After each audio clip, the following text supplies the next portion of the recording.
While I understand Momoa is only being himself and adding his own personal twist to the character. Too much excessive broness trying to be cool to the point where it becomes cringy. Perfect example was a scene where his father is holding his newborn baby. Aquaman decides this is the best time to perform donuts on a motorcycle around them, kicking up dust everywhere. Pretty cringy. You would think becoming the new king of Atlantis would provide a better living arrangement. I guess living in a small room with your queen and baby prince is good enough. The villain Manta was a poorly written character throughout the entire film. But by far his worst line was after blasting the princess with his eye blaster, not killing her. Manta yells out, "I'm going to kill me a dead mermaid." I'm pretty sure that's not how that works. Aquaman comes to the conclusion that only his brother can help defeat Manta and must rescue him. Hello, are you not part of the Justice League? Superman, Batman, Wonder Woman. Any of them would have been a better choice. While being held captive away from the water, Orm loses all of his powers. Aquaman and Orm must flee the place where Orm was being held captive. Orm falls close enough to the shore for a small wave to wash over him, instantly gaining his powers. I understand the water gives the Atlanteans powers, but this was way too quick. The entire scene where Aquaman and Orm travel to gain information from sea pirates seemed like a complete rip-off of Star Wars.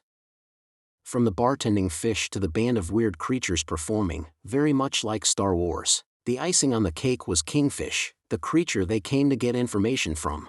A big fat creature laying on a big chair with girls and guards around him. Sounds a little familiar? Manta was having a conversation with the evil king possessing him. He was using the mirror in his room, spilling out every evil detail of his plan. While having this convo, the scientist he hiring to help him with this plan walks past and sees. This causes Matna to push a button to close the door to his room. Maybe he should have pushed that button before he started talking to himself in the mirror. As Aquaman and Orm travel to find Manta, they talk about all of the land food Orm hasn't eaten. A cockroach crawls on a tree near them and Aquaman hands it to Orm. He tells him it's the shrimp of the land. Orm disgustingly bites the head off the roach. In a not-so-surprising twist, he enjoys it. This attempt at humor falls flat like most of the jokes.